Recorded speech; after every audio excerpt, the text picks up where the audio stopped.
Gremi, do ta mbyllim bashkë. Jam në borxh me ty me minutazhin, po doja që të kuptonim palët. Ne duhet sjarojmë ca gjëra, sepse, shiko, një nga problemet më të mëdha që kemi ne shqiptarët, ne nuk arrim kurrë të konkludojmë. Çfarë do konkludojmë? Do konkludojmë debat apo do konkludojmë një vizion ose një projekt dhe një plan. Qoftë ky projekt dhe plan do t'i shërbejë të gjithëve, okay, duhet një strategji komunikimi e mirë. Komunikimi është art. Pyetja që unë e bëj drejt për drejt, sa të rinj moshës tënde e njohin historinë e Spashit dhe historinë e komunizmit në tërësi? Shumë pak. Dhe di pse ka ndodhur kjo? Sepse qeveria shqiptare të gjitha kohërave ka dështuar. Nuk ka dashur ose nuk ka ditur ta bëj këto, unë nuk di të ta them. Pse them që strategjia që komunikimi është art më vete?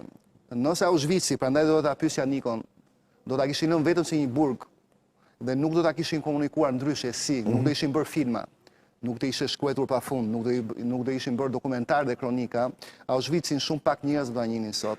Ndaj dhe Spashin, jo vetëm Spashin.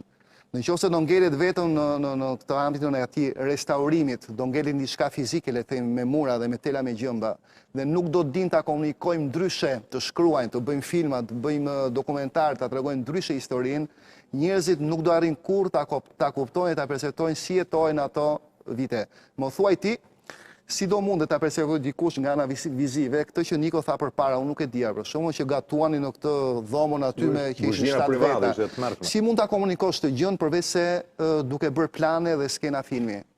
Nuk ka një mënyrë tjetër. Pra ne duhet bëhemi bashkë, duhet ndajmë mendjen për një gjë.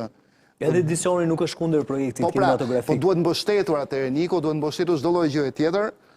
Mendoj që gjë që ndihmon në këtë historisë është mirë pritur. Që ndihmon, nëse unë kam sjell disa materiale ti nuk arritë do të nxjerrë asnjërin nga ata, nuk e di nëse i pe apo jo. Ne historinë e diktaturës komuniste tonë e kam çuar në Berlin para 4 vitesh në ITB. Kemi bërë një debat shumë të madh atje, kanë qenë shumë gazetarë që kanë qenë interesuar.